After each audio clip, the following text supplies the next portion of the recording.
A Queensland couple had been planning to have children but failed in getting pregnant. After in vitro procedures, Kate Ogg and her husband David were finally getting some good news. They would be the parents of twins, and finally their wishes were fulfilled. But 6 months into the pregnancy, Kate began feeling as though she was going into labor, so she rushed to the hospital. It would be a day she'd never forget, a day that turned Kate's and David's lives around. Hello, wonderful people. I'm Jamie Buck from WonderBot, and here is... A miracle happened before their eyes as doctors hand newborn to mom to say final goodbye. Before we begin, make sure you smash the like button, subscribe to our channel, and click the notification bell for more amazing videos.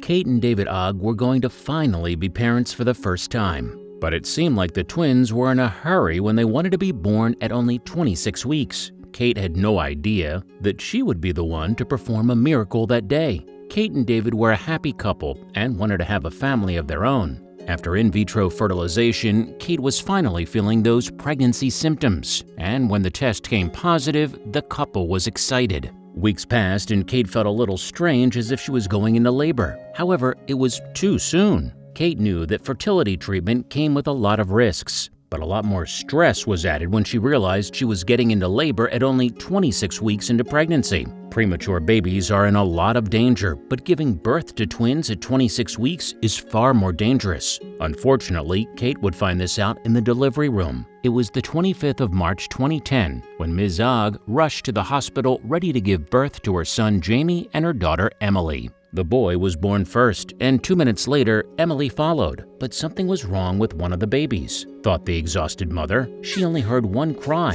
and then the doctors acted strangely. They were both in their sack, but Jamie didn't make a noise when they tore it open.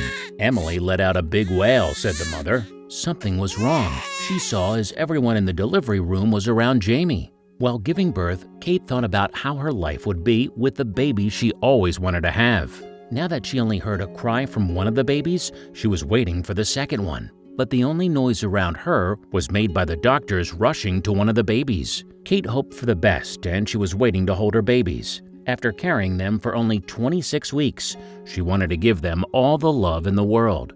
But then the doctor approached her bed and asked her if she thought of a name for her babies. He didn't look like he had good news for her, and Kate's heart sank. Being this young and only 2 pounds after 20 minutes of trying to save Jamie's life, doctors had to tell the mother that her baby boy wasn't strong enough. The doctor came close, asking her if she chose a name for him. He turned around with my son, already wrapped up, and said, "We've lost Jamie. He didn't make it." "Sorry," recalled Kate, but she wanted to at least say goodbye. I took my gown off and arranged him on my chest with his head over my arm and just held him. He wasn't moving at all, and we just started talking to him, said the mother in an interview. She cuddled, stroked him, and talked to him, then told David to get closer. We told him what his name was and that he had a sister. We told him the things we wanted to do with him throughout his life. Jamie occasionally gasped for air, which doctors said was a reflex action, said Kate. But she hoped there was much more than a reflex and carried on talking and cuddling her baby, still hopeful. Then he opened his eyes. The mother asked David to lay next to her and keep a hand over his son. The two then couldn't believe it when Jamie suddenly gasped for air and opened his eyes. He was breathing and grabbing Dave's finger. I gave Jamie some breast milk on my finger. He took it and started regular breathing. It was indeed a miracle, judging by the doctor's reaction. The doctor kept shaking his head, saying, "I don't believe it, I don't believe it." We had to persuade him to come back into the room and look at him because he was convinced the baby was dead, said Kate. Later that year, in an interview with Today, Kate added they first held Jamie to make the most of their last moments. What happened next? They didn't think that skin-to-skin care would help, but it was all thanks to Kate's instinct that her baby was now alive once again. Her husband said, "Luckily, I've got a very strong, very smart wife. She instinctively did what she did. If she hadn't done that, Jamie probably wouldn't be here." Thanks to the doctor's effort of helping Jamie survive, and what's more important, thanks to Kate's faith in her instinct, Jamie was stabilized and was fighting to survive. He didn't pass away that day, but would he be able to make it through these rough first few weeks? Kate's story carried on, After Jamie got stabilized, the twins would lay on their parents skin on skin to help them feel the heartbeat and breathe. "We are the luckiest people in the world," said Kate 2 years later in a Skype interview with the media. How did Jamie grow after his bumpy start? Kate couldn't believe that she was able to save her son's life with a simple touch and a few loving words. It shows that the bond between a mom and her child is very strong and essential in the first moments of life. And that's why skin-to-skin contact, also known as kangaroo care, is life-saving. This experience turned Kate's and David's lives around. As soon as Jamie and Emily grew up and were nearly celebrating their second birthday, the Oggs moved to a home close to the ocean in Nelson, New Zealand. The happy parents went to the doctor for a regular checkup on the twins.